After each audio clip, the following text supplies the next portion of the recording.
En el nombre del Padre, del Hijo y del Espíritu Santo, te damos gracias, Señor, por esta jornada que nos permites estar unidos en tu presencia. Con mucha humildad nos ponemos en tus manos y te suplicamos humildemente que nos concedas aquello que más necesitamos para nuestro bien, para nuestra salvación. Te pedimos de manera especial por aquellas personas que hoy se encuentran sufriendo, que se encuentran necesitando de tu presencia. Y ayúdanos a nosotros a saber ser compañeros en el camino de quienes nos van rodeando y a dejarnos acompañar.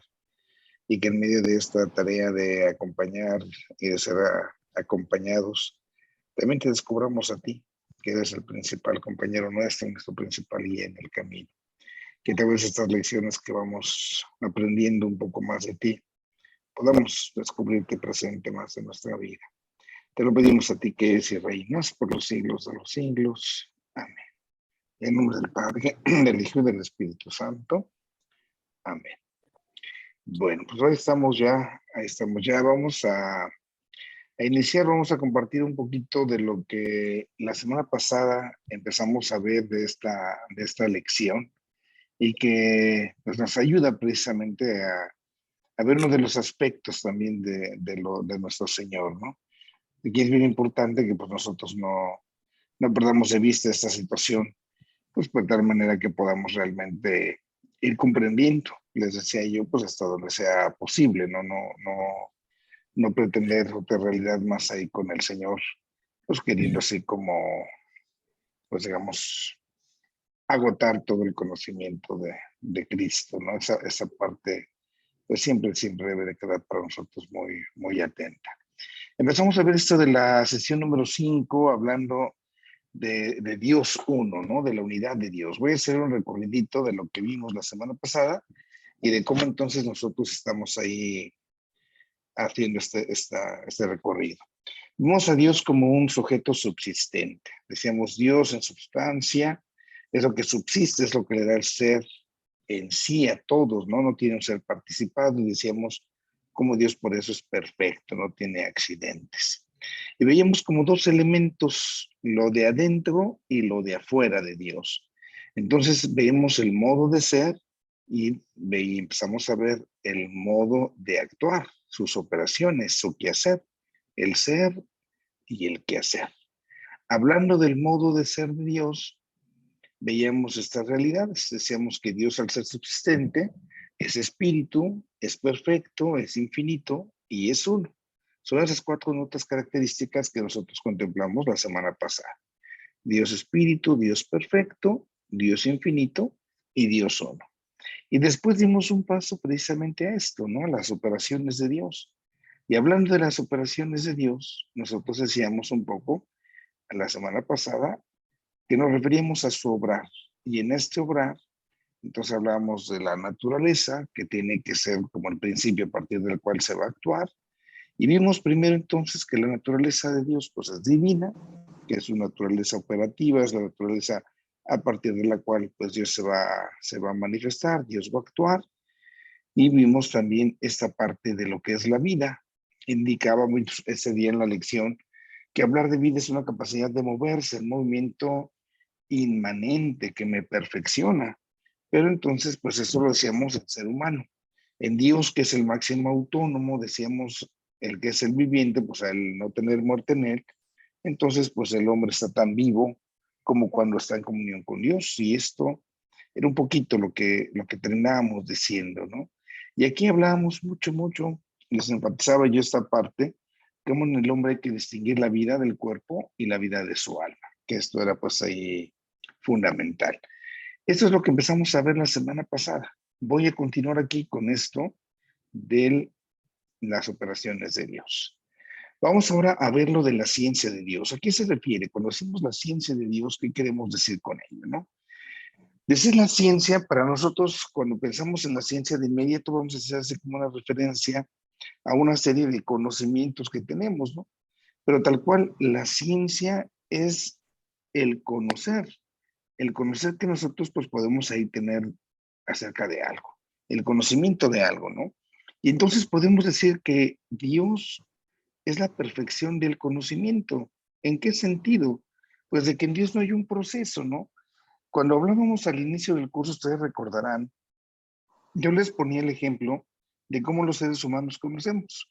Hacemos todo un proceso, se me presenta un objeto, a partir de ese objeto ya lo miro, ya lo escucho, ya lo toco, lo pruebo, y entonces voy haciendo todo un proceso dentro de mi mente para que el intelecto se adecue a la realidad. Este proceso de conocimiento en Dios no se da. Por eso podemos decir que el conocimiento en Dios es perfecto.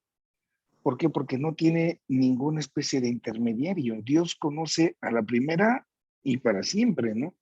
Y ese resultado del conocimiento en Dios, pues es preexistente. ¿Qué se refiere a esto? Pues que Dios conoce todo desde siempre. Desde entonces el Señor nos conoce a nosotros, nos conoce lo que va a suceder desde siempre, simple y sencillamente pues porque es Dios. Y en ese conocimiento divino Él sabe todo lo que va a suceder, ¿no? Y entonces, por eso al hablar del conocimiento de Dios, pues se usa más bien esta palabra, ciencia divina, en lugar de conocimiento divino, porque el decir conocimiento implica como un proceso, y en el caso de Dios, definitivamente no hay un proceso. Dios mismo es todo lo que conoce. Dios es todo, Dios es el ser, Dios sostiene y tiene todo en sí mismo. Es en torno al conocimiento de Dios. Hablamos ahora de la verdad. Hablar de la verdad, recuerden que para que en el ser humano haya una verdad, estoy en esta partecita, tiene que haber una adecuación entre la realidad y el intelecto. Entonces, esta adecuación de lo que yo tengo delante de mí, pues no sé, a lo mejor pienso que voy a tener delante de mí, pues un lapicero. Pero si mis ojos y mi mente, en lugar de un lapicero, empiezan a elaborar el objeto de un plumón, entonces ya no hay una adecuación, ya no está conforme lo de afuera con lo de adentro, ¿no? Tiene que haber esa adecuación, tiene que haber esa especie de sintonía entre aquello que tengo delante, aquello que es la realidad y la forma en cómo lo asimilo. Y así entonces, para que yo llegue a la verdad, tengo que hablar de una adecuación. Eso es en el hombre, recordemos ahí la situación, ¿no? Pero en el caso de Dios, al igual que en el conocimiento, esto no sucede de la misma manera. Toda la ciencia de Dios, es decir, todo lo que Dios conoce es verdadero. Por lo tanto, también Dios es la verdad. Él es la fuente de la verdad porque Él es toda la realidad. Entonces, en Dios no puede haber mentira, engaño bajo ninguna circunstancia. En Dios es la verdad es como la realidad que se adecua.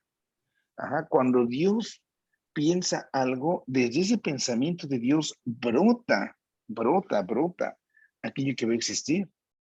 En el caso nuestro es al revés, el objeto está afuera y luego digamos como que se mete adentro. Por eso hay un proceso de adecuación.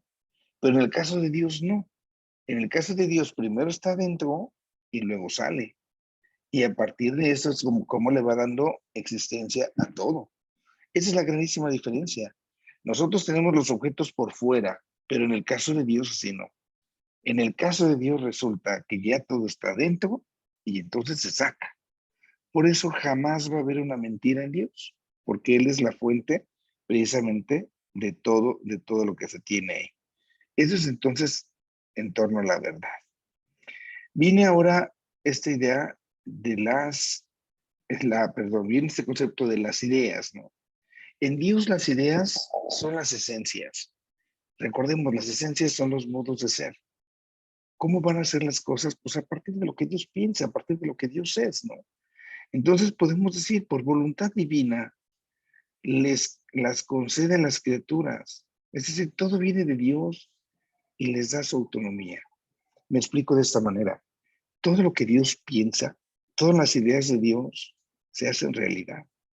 Y al hacerse realidad, pues van a adquirir su propia autonomía, su propio chip, digamos, a partir del cual van a funcionar. Y aquí entonces el mal se comprende como una imperfección no querida directamente por Dios, pero sí permitida. Y esto entonces nos ayuda a comprender cómo la falsedad se hace realidad porque la idea de Dios que Dios tenía entonces pues se va distorsionando, ¿no? Dios ha creado tal cual Él quería. Y al crear, hablamos aquí en el caso del ser humano, de la persona, pues aparece la imperfección porque el ser humano tiene la libertad. Por mi libertad, yo rompo, digamos, el proyecto de Dios. Y es ahí donde entonces surge el mal. Entonces, por eso decimos que es algo, es una imperfección no querida directamente por Dios, pero se permite para poder dar sustento a la, en este caso, a la libertad. Y aquí viene una distinción bien importante. Tenemos que hablar de dos tipos de mal. Por un lado, recordemos, está el mal moral. Hablando del mal moral, nosotros tenemos que hacer referencias a todo aquello que se opone a la voluntad de Dios.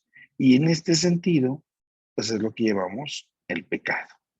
Y tenemos que hablar también del mal, pero ahora de carácter relativo. Hablar del mal relativo acá implica para nosotros lo que es mal a nuestros ojos, pero es querido por Dios. Y entonces pongamos este ejemplo. Algunas criaturas mueren, perecen por el bien de las otras, que es por el bien de las otras.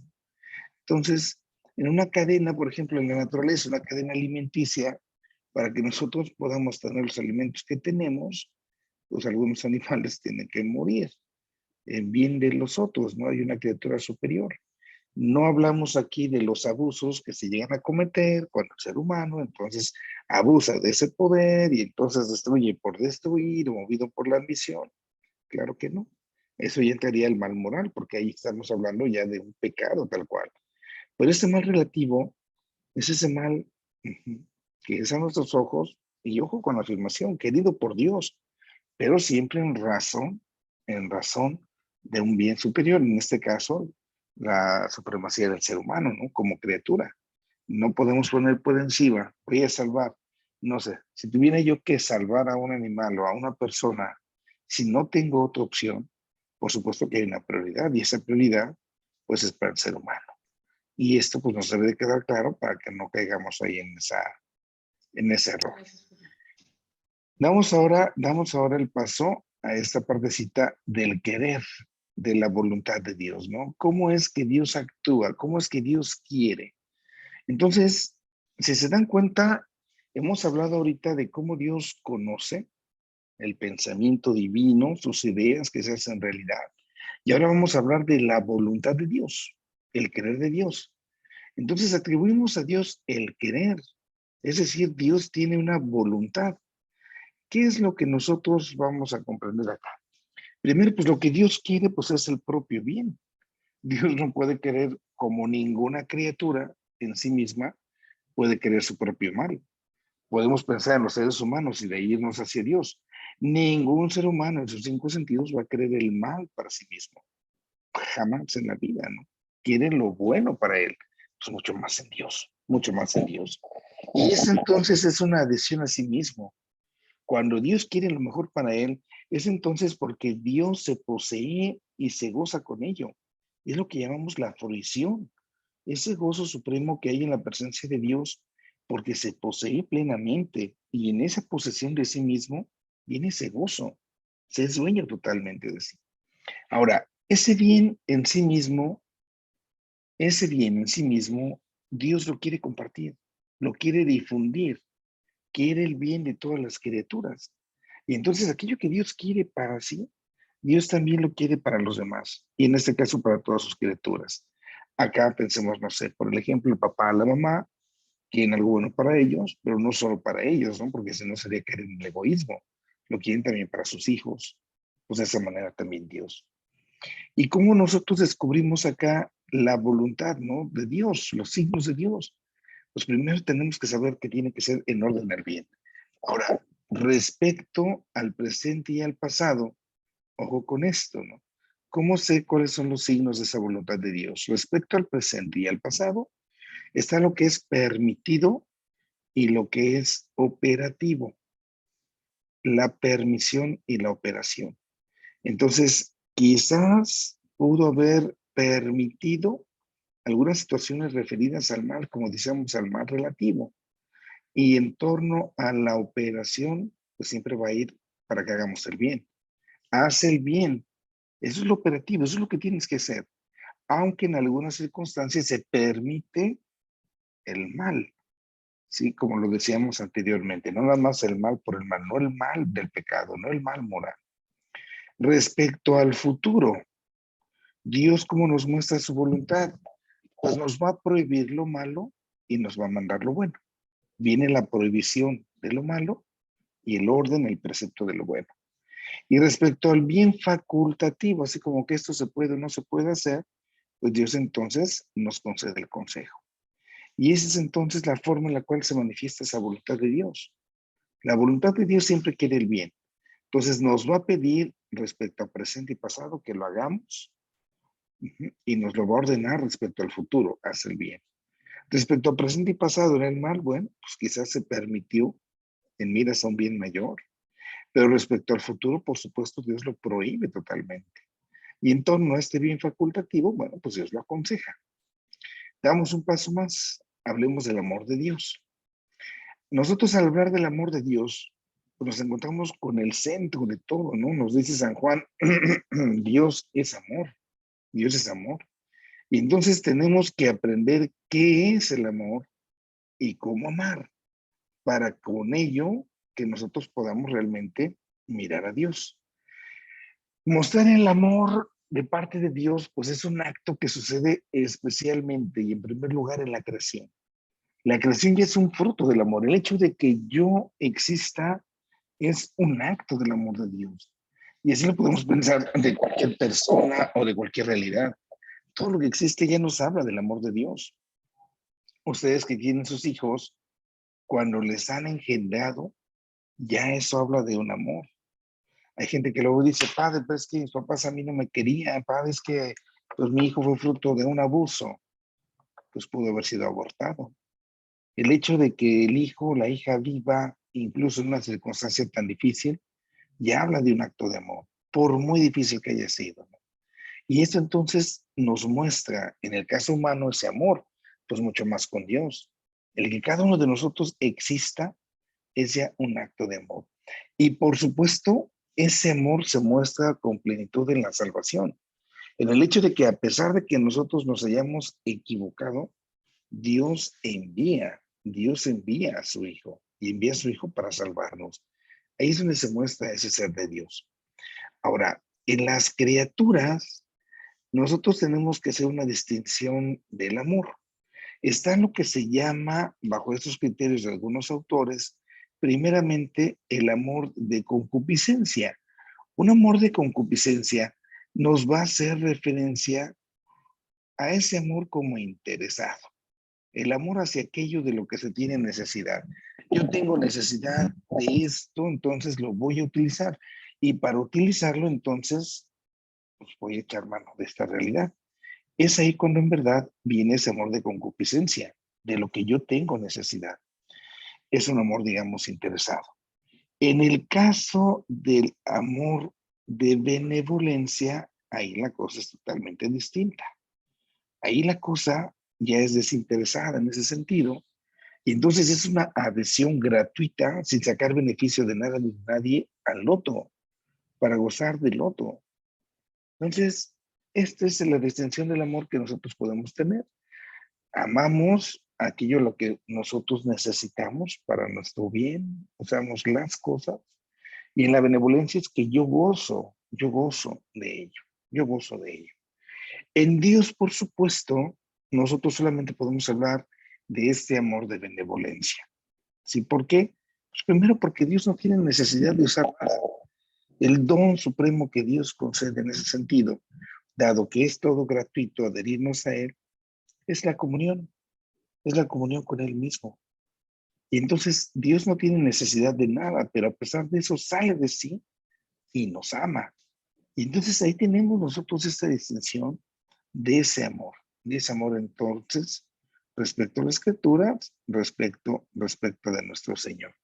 Es lo que podemos decir de esa parte de su operación, cómo Dios ama. Otra cualidad con la que Dios nos ama es la justicia. Dios actúa con justicia. ¿En qué sentido? Pues en que gobierna y ordena todo. Pero aquí es importante que no perdamos de vista esta distinción. Nosotros los seres humanos, cuando hablamos de justicia, generalmente vamos a hacer referencia a una justicia conmutativa. Si tú debes algo, entonces lo tienes que pagar. Es la justicia conmutativa.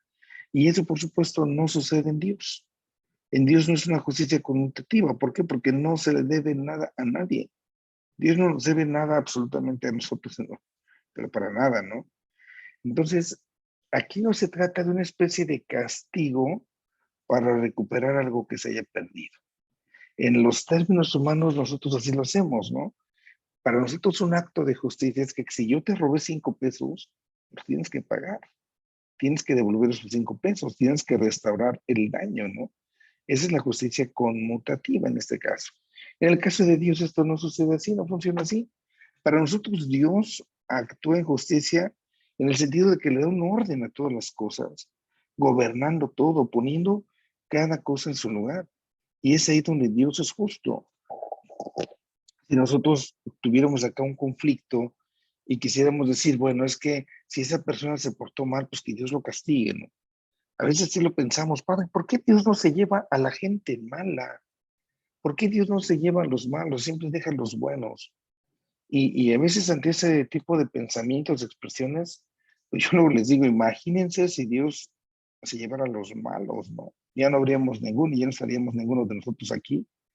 Aquí la situación radica en cómo Dios va a actuar en un amor justo, dando aquello que nos corresponde en el sentido de que venimos de Él y estamos ordenados a Él, pero no en el sentido pues de una especie de premio, ¿no? Porque si no, pues definitivamente ya todos estuviéramos bien lejos.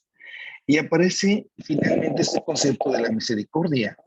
Dios socorre a la criatura y la criatura es socorrida porque tiene carencias, porque tiene limitaciones. Y entonces es ahí donde nos damos cuenta de esa expresión de la justicia plena, ¿no? Dios socorre a la criatura que sufre sus carencias, pero no solo en la medida justa, sino que lo hace con generosidad, lo hace con abundancia, y en especial al hombre. Y acá nos damos cuenta, un bello ejemplo, lo podemos tener en el Antiguo Testamento, en la forma en la cual Jonás muestra a Dios hacia la humanidad, un Dios misericordioso. Recordemos cómo está la historia de Jonás, donde Jonás pues resulta que está siendo enviado a Nínive para anunciar la destrucción, la gente pues se convierte, ¿no? Y a pesar de las maldades que tenían, Dios perdona y entonces lo salva. Jonás se enojó, ya no le gustó la idea, pero bueno, en el hijo pródigo estamos en la misma situación. Al final y al cabo, aquel hijo se comportó de una manera inadecuada y lo recibe el padre. Entonces, estos, podemos decir, son los temas que se refieren a las operaciones de Dios.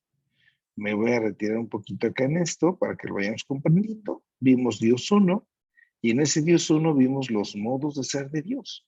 ¿Cómo es Dios, su ser? Decíamos Dios es espíritu, perfecto, infinito y uno. Fue lo que estuvimos hablando. Y después entramos a esto, ¿no? ¿Cuáles son las operaciones? ¿Cómo es el actuar de Dios? Digamos su naturaleza, su vida, su conocimiento que lo lleva a la verdad y a las ideas, hablando de la voluntad de Dios o querer, ese amor de Dios, su justicia y su misericordia. Eso es un poquito pues lo que tenemos acá de la lección número 5. Voy a hacer aquí una pausa pues, para hacer un espacio si hubiese preguntas, si hubiese dudas de esto que hemos visto, sino para entrar en nuestra lección 7. No sé, entonces si de aquí listo que hemos visto, alguien tuviera alguna pregunta o duda para que podamos resolverla. Estas características de Dios, ¿en base a qué las concluimos o en qué, quién las propone o cómo? Va surgiendo a partir de una reflexión. Se puede decir que es una reflexión en sentido negativo. A partir de nosotros, los seres humanos, a partir de todo lo que existe, Entonces vamos haciendo una especie de deducciones y nosotros en sentido negativo decimos, bueno, esto que no se puede decir de Dios es lo que vamos a decir de Él. Me explico un poco. Nosotros, los seres humanos, al contemplarnos y al contemplar la creación, vemos nuestras imperfecciones. Esto no se puede decir de Dios. Entonces, lo digo en sentido negativo, en sentido contrario. Lo contrario a la imperfección es la perfección. Y es así como se van haciendo este tipo de deducciones. Muchas reflexiones que se van haciendo en torno a esto, ¿no? Esto que yo les presento es lo que manifiesta el manual. Hay muchos autores que desde siempre han ido haciendo esta reflexión. Seguramente podemos encontrar muchas referencias en varios autores que nos presentan lo que podemos llamar aquí en este caso de las operaciones, los atributos de Dios, sus características, ¿no? Y también en base a la revelación, ¿no, padre? Lo Claro, revelado en la Sagrada Escritura. claro. Y se va teniendo también ese dato revelado, que es lo que nos está ofreciendo, ¿no? Por supuesto, hay toda la cuestión ahí, pero se observa de tal manera que podemos decir desde la misma naturaleza humana, nosotros, aunque digamos somos ateos o no creemos en Dios cristiano o no creemos en la revelación, tenemos que afirmar de la existencia de un ser absoluto con esas cualidades. Y la revelación, pues ya nos las perfecciona hermosamente. Podemos decir ahí la cuestión de la presencia de Cristo, ¿no? Hablando de la justicia, esto último que decíamos, también está esta partecita de la misericordia, el amor que nos va teniendo. Y también nos recuerda, ¿no? Dice, está también esta partecita, ahorita está poniendo aquí un mensajito de los padres de la iglesia, ¿no? Y que son parte precisamente de esa reflexión, pues de que se va haciendo la historia, ¿no? Esto pues sería riquísimo, riquísimo. ¿No? Manuel Padre. tiene algo, perdón, voy a pasar con Manuel que tiene su mano levantada Sí, padre. y ahorita pasamos la compu de Manuel Jiménez. Gracias, padre. Tengo dos preguntas. Una está medio relacionada con el tema. Me acuerdo que una vez, hablando prácticamente de cómo Dios hace las cosas, alguien le preguntó en tono de burla a un padre cómo si Dios podría hacer un círculo cuadrado, puesto que se supone que Dios puede hacerlo todo, ¿no? Entonces el padre le respondió que hay un principio de teología que puede explicar la respuesta a esa pregunta, pero no me acuerdo cuál era ese principio y quería saber si usted me lo podía decir. No tendré idea de si sea esto, ¿no? Pero más de teología es de filosofía, el principio de no contradicción. No puedo hacer algo que se contradiga a sí mismo. Un círculo y un cuadrado pues ya están contradiciéndose. ¿Sí? Okay. Entonces, desde la parte filosófica hay ciertos principios y uno de esos es el de no contradicción. Una cosa no puede ser al mismo tiempo esto y otro, porque se contradice. Yo no puedo ser al mismo tiempo perro y gato. Habría una contradicción. Entonces, sí, el círculo no puede ser ni cuadrado ni círculo. Sería otra cosa, ¿no? O sea, si hubiera esa posibilidad, pues claro que existiría, ¿no? Pero al final y al cabo sería algo diferente al círculo al cuadrado. Es como si yo dijera que va a haber una fruta que lleva mitad de mandarina y mitad de naranja. Pues sí, seguramente Dios la puede hacer, pero no es ni mandarina ni naranja. Sería algo nuevo, ¿no? Ok, y la otra, no me quedó muy clara la parte que dice, o quizá en la redacción, que el mal es una imperfección no querida directamente por Dios. O sea, ¿cómo podría ser en palabras un poquito más sencillas? Ponemos ahí el ejemplo de los animales. A lo mejor nosotros hablamos de que matar a un animal es malo. No sé si un día vamos de excursión y nos encontramos con una serpiente y está ahí, o es la serpiente, soy yo, pues voy a hacer algo malo, ¿no? No tanto por maldad, no tanto por pecado, por el mal moral, sino en ese sentido que es un mal que se permite en salvaguarda de algo más grande, ¿no? Si yo me dedico a matar serpientes porque quiero la piel de la serpiente para hacer botas, pues ya, ahí ya viene la maldad moral y es el negocio, ¿no? Y así el pecado. Es ahí donde se permite, digamos, en ese sentido. Entonces, esta imperfección podríamos decir que viene directamente del hombre. Así es. ¿Sí? Ok. Y del orden de la creación, ¿no? La creación va teniendo todo un caminar, todo un desarrollo. Y en la creación, por ejemplo, nosotros sabemos está la cadena alimenticia. Y en esa cadena alimenticia, bueno, los grandes se comen a los chiquitos, ¿no? Y tiene que ser necesario para que funcione. Si no permitiremos eso, no sé, que alguien dijera, vamos a evitar que las abejas lleguen a las flores, porque como las flores, ahora que se habla mucho del derecho animal, ¿no? Que dentro de unos años hablen del derecho de las flores. Vamos a frenar todas las flores, que no les roben su polen, porque si no se van a quedar sin polen, se van a morir. Sería absurdo, ¿no? Hay una cadena. ¿Sale? Gracias, padre. Muy bien, Manuel. ¿Iba a hablarle a ti o...? Sí. Era en lo mismo que acaba de decir Manuel, de las ideas. Yo lo concreticé así, la idea del mal, la idea moral del mal sale del hombre. La idea relativa del mal, porque es entre comillas, es de Dios. En la que sale del hombre la moral es por su libertad y esa no es querida por Dios porque rompe la armonía. ¿Sí es correcto así, padre? Sí, sí, del mal moral. El mal moral es totalmente del hombre. Cuando tenemos ya conciencia, ya voy a fregar por fregar, ¿no? Digámoslo así. Ya sé lo que quiero y sé lo que estoy haciendo. En el caso del mal relativo, pues sí se puede tratar de cosas malas que pueden ser permitidas, pero en orden a un bien, ¿no? No, ahí cuando les digo, reitero, ¿no? Y cuando hay abuso del poder de la persona para destruir en orden a no sé cuántas cosas, pues entonces ahí ya no hay un mal relativo, es un mal moral. Sí, padre, gracias. Muy bien, Josefa, tiene esta mano levantada. Sí, sí, padre. Díganos. En cuanto a la justicia divina, la justicia divina, sé que Dios es misericordioso con todos nosotros, pero bueno, vamos a llegar a cuando al final de nuestra vida a la presencia de Dios y entonces Dios nos va a juzgar. Sí. O sea, Él nos va a decir, bueno, no sé, es un misterio, supongo, en lo que hicimos mal y lo que hicimos bien en esa balanza. No sabría yo decirle, ¿verdad? ¿Cómo va a ser? Aquí estamos Sí, en es esos complicado. puntos. No, no es tan complicado. Quizás no sabemos la forma exacta, pero mire, el capítulo 25 de San Mateo nos recuerda esa parte tan hermosa, ¿no? Cuando Jesús dice, para unos vengan acá, benditos de mi Padre, y a otros háganse para allá. Estuve hambriento, sediento, desnudo en la cárcel, enfermo, y me asistieron, ¿no? Señor, ¿cuándo lo hicimos? Cuando lo hicieron con los demás, me lo hicieron a mí. Entonces ya sabemos, ¿no? Cuando hicimos el bien, se lo hicimos a Dios en los demás. En eso vamos a ser juzgados, en esas obras. A veces quizás acá pues la imaginación nos hace pensar que nos vamos a poner delante de Dios, como que está todo el trono y está aquí el abogado defensor y el abogado condenador, pero no. Santa Teresa de Calcuta tenía esta imagen muy hermosa hablando de esta materia.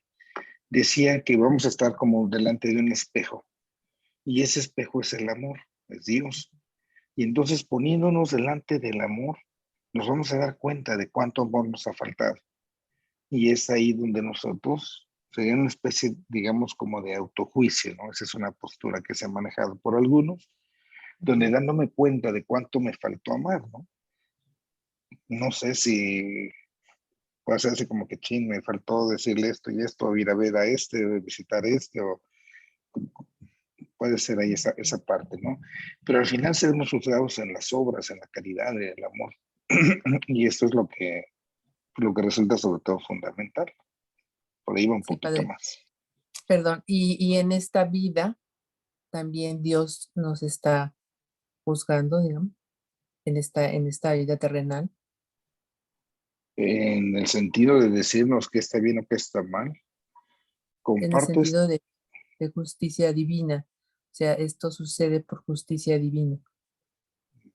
no.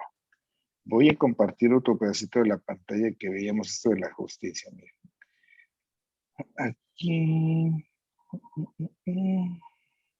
Aquí, miren, hablando de la voluntad de Dios, sí, nos habla del bien y del mal. Ujú. respecto a lo que está pasando y a lo que ya pasó. Entonces Dios siempre nos pide que hagamos lo bueno y a veces permitió lo malo. Aquí es donde me quiero fijar en esta permisión, ese mal permitido, porque a veces puedo yo pensar que como me porté mal, Dios me está castigando ahorita en este tiempo. Entonces, porque hice esto malo, me lo está cobrando ahorita en este tiempo con esto otro, y entonces como que el juicio se me adelantó. Y en lugar de que mi juicio sea al final de los tiempos, parecería que mi juicio es ahorita. Y eso no corresponde a la realidad. El momento del juicio es en el momento de nuestra muerte.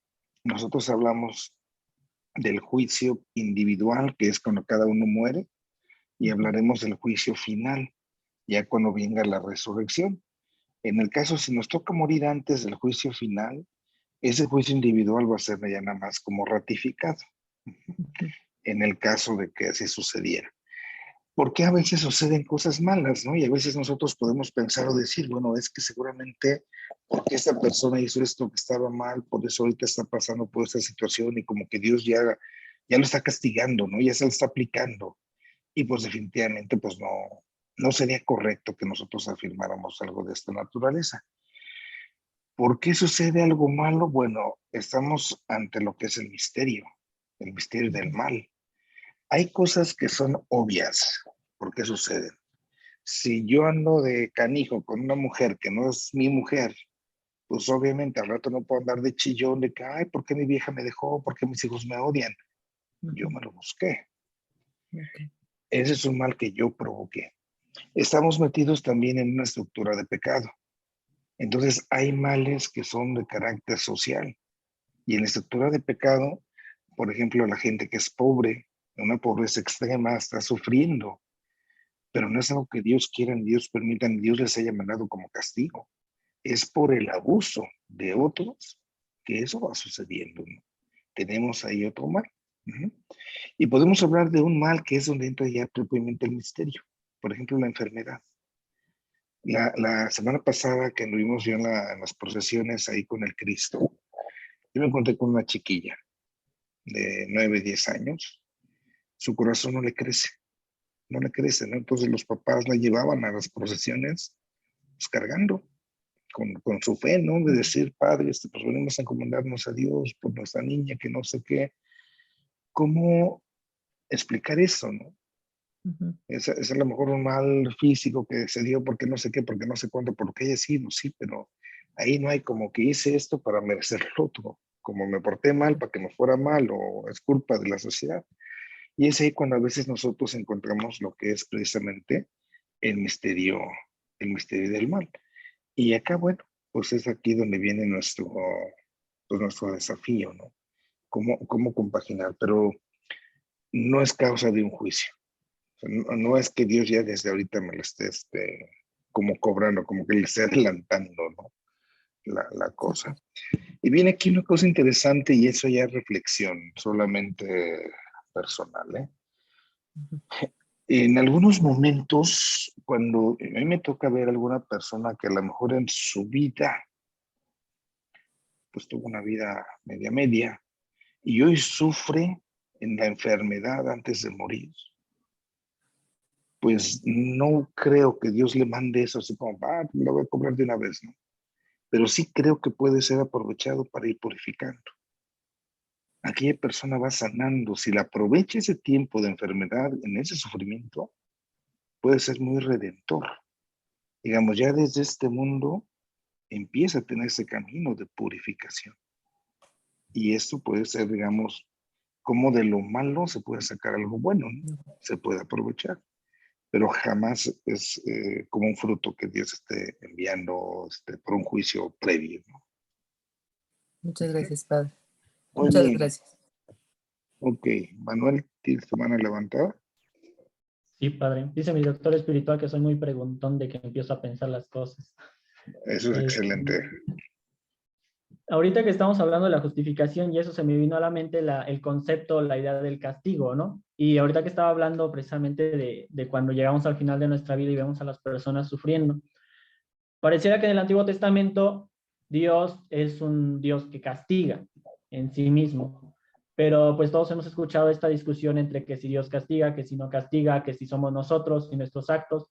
Y bueno, yo consideraría que Dios está en todo su derecho de que nos castigue, y también consideraría que nosotros, por medio de nuestros actos, tenemos estas consecuencias negativas. Es decir, si yo no me cuido, por ejemplo, pues puedo adquirir alguna enfermedad, ¿no? Entonces, o bueno, lo experimenté, por ejemplo, con el COVID, ¿no? Entonces salía y eso me cuidaba, pero igualmente por el hecho de salir, pues me exponía. Entonces ya supe que no fue Dios quien me lo mandó, pero precisamente fueron mis consecuencias, ¿no?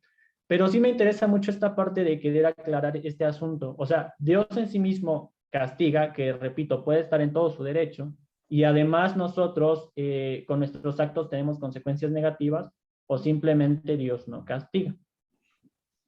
Esa parte del Antiguo Testamento, recordemos que se va haciendo una especie de recorrido por parte de la humanidad para comprender a Dios.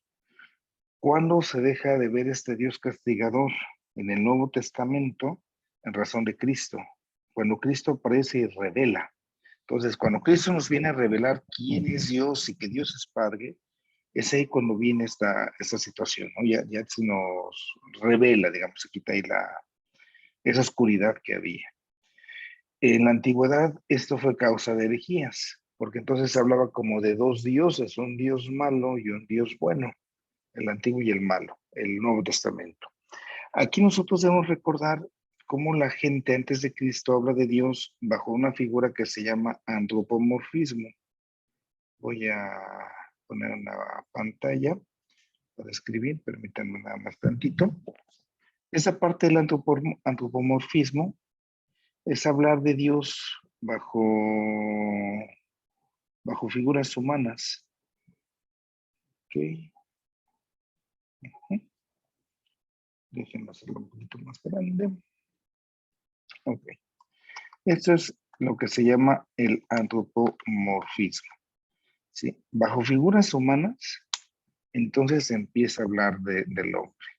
Antropo, que es el hombre, morfismo, las formas, formas humanas, y entonces esa es la forma o la manera en la cual las personas hablan de Dios en aquella época.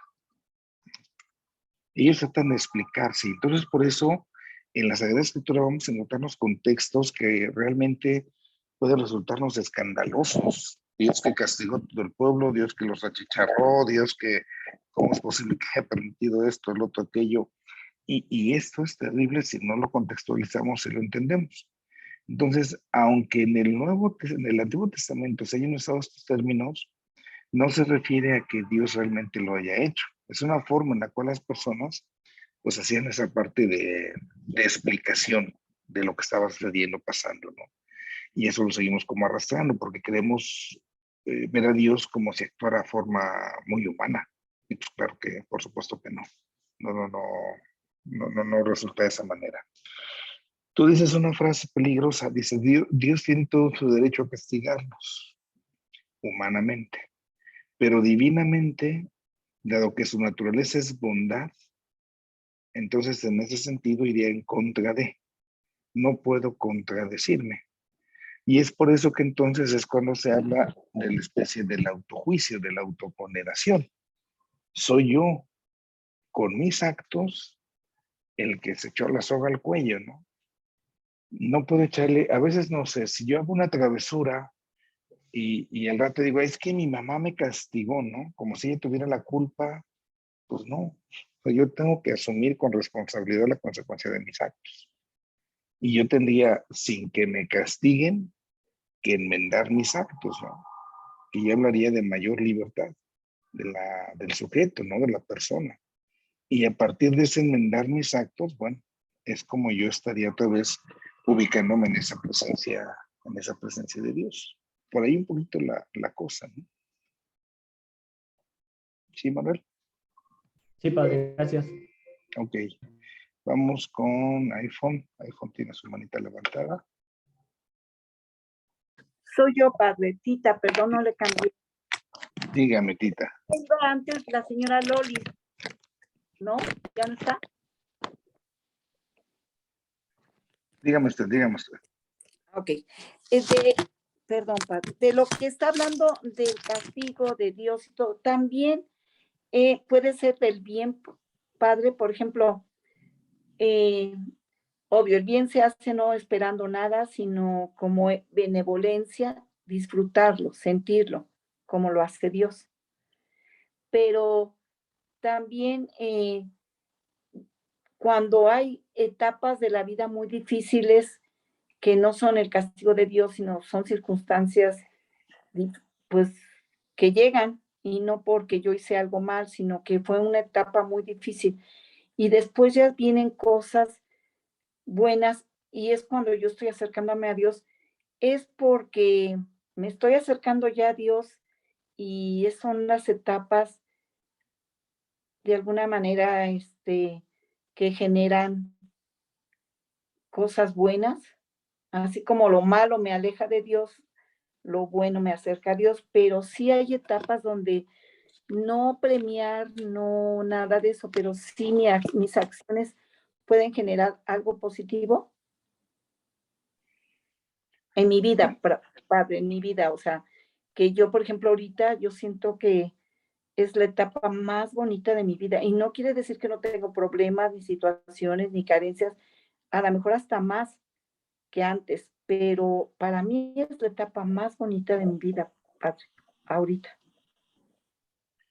Mire, yo creo que lo bueno, pues va obviamente a jalar cosas buenas, digamos así como en algunos términos se dice, ¿no? Se siembra y se cosecha. Pero también ahí creo que lo bueno, pues a veces queda muy relativizado a lo que yo considero como bueno. Hoy en la mañana acabo yo de leer una novela de la vida de José Luis Sánchez del Río, Joselito. Entonces, a mí me impactó mucho el texto, ¿no? Recordar otra vez. Y ahorita que usted hacía la pregunta, bueno, este fulano cada vez iba acercando más y más y más a Dios en ese proceso de entrega de su vida por defender su fe. Y no fue precisamente que le fuera bien, ¿no? Porque fue perseguido, porque fue capturado, porque fue martirizado. Entonces, a veces lo bueno puede ser no tan bueno a ojos humanos. A lo mejor yo puedo acercarme a Dios y qué difícil y doloroso sería, o me sentiría a la fuerza defraudado diciéndole a Dios, Señor, es que ahora que ya me acerco más a ti, mira cómo me tratas. A lo mejor, no sé, con el ejemplo del fulanito de San Joselito, ¿no? Señor, ya estoy más cerca de ti, estoy defendiendo la fe y en lugar de que me cuides, me salves, me dejaste en la cárcel, me martirizaron, me ofendieron, o sea, viene más mal, ¿no? Santa Teresa de Ávila decía en algún momento, ahora sé por qué tienes tan pocos amigos, en algún momento en su oración, ¿no? Hablándole a Jesús, ahora sé por qué tienes tan pocos amigos, porque a veces, pues no es como uno quisiera o se esperara, ¿no? Seguramente que en nuestra época, bueno, pues hay momentos buenos en nuestras vidas, hay momentos buenos al acercarnos a Dios, por supuesto, pero también hay momentos complicados y difíciles, sin que ello signifique que estemos lejanos de Dios o como que Dios olvide de nosotros, ¿no? Sino que también son esas pruebas de purificación, esos procesos que tenemos que a veces que pasar en la vida, pues para poder purificar nuestra fe, nuestro amor. Pongo un ejemplo, ¿verdad? Uno de mis hermanos hace mucho recuerdo platicaba cuando tenía su novia, la cuñada, y entonces lo citó en una cafetería y le dijo, pues nos fuimos en tal cafetería que estaba ahí en Pachuca, en Plaza Juárez, me acuerdo bien ahí en la zona de los Portalitos. Eso ya nos platicó ella después, ¿eh? Y entonces dice que se tardó como 2 horas y media ella en llegar y nada más fue, pero no entró, nada más fue a ver si sí estaba o no estaba, ¿no? Para ver qué tanto de veras se aguantaba o no aguantaba, ¿no? Para ver qué tanto la querían.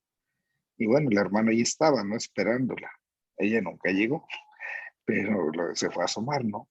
A veces esa parte, ¿no? Digamos un poco de ese amor, si se quiere ver así muy humanamente, ¿no? Para calar, para fortalecer, para purificar ese amor, pues va tejiéndose por ahí en esa partecita. Sí, padre. Muy bien. Ofe, Leti, perdón. Gracias, Padre. Sí levanté la mano, pero la compu no quiere que levante la mano. Se bota. Ya es anterior a todo esto que ya pasó. En cuanto a la justicia, Dios nos da a cada quien lo que necesitamos para ser mejor y para llegar a Él. Al ser únicos e irrepetibles, cada quien necesitamos cosas distintas de Dios. En el juicio sería como en la parábola de los talentos. Yo voy a dar razón de los talentos que Dios me dio a mí y que hice con ellos. Esa sería una manera de ese juicio de lo que Dios nos da para nuestra salvación a cada uno. ¿Sí sería así correcto, Padre? Así es, así es. Totalmente. Gracias. Muy bien. Bueno, pues vamos a No, concluir. perdón, Padre, de lo que dijo ahorita, o sea, a cada quien nos da lo que nos corresponde. O sea, Él nos conoce perfectamente, nos ama, es benévolo y todo, pero a mí me da lo que a mí me corresponde. Más tanto que le corresponde, lo que Él nos dona en gratuidad, son diferentes, ¿verdad? Cada quien tiene dones distintos, en orden a la propia salvación, en orden a su propia santificación.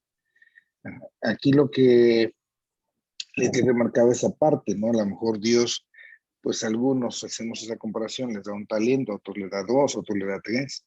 Pero lo que importa no es tanto cuánto me da, sino qué hago con eso que Él me da, ¿no? En la misma reflexión, ¿verdad? Pues se dice, al que más se le da, pues más se le pide. Entonces esa parte pues también es muy cierta. Gracias, Padre. Muy bien. Bueno, vamos a concluir entonces, vamos a hacer nuestra oración. En nombre del Padre, del Hijo y del Espíritu Santo. Dios Padre bueno, te agradecemos por todas las cosas buenas que nos concedes en la vida y especialmente por los dones de tu amor, de tu misericordia. Confío siempre en tu presencia que nos acompañe y purifica. Ayúdenos, Señor, a comprender el llamado que nos haces para vivir en la bondad, en la justicia, para vivir en tu amor y en la misericordia. Y que a partir de ese amor y esa misericordia, juntos como familia, podamos alcanzar un día la contemplación de tu presencia en la eternidad. Te lo pedimos a ti que eres y reinas por los siglos de los siglos. El Señor esté con ustedes. Y que los bendiga Dios Todopoderoso, Padre, Hijo y Espíritu Santo. Amén.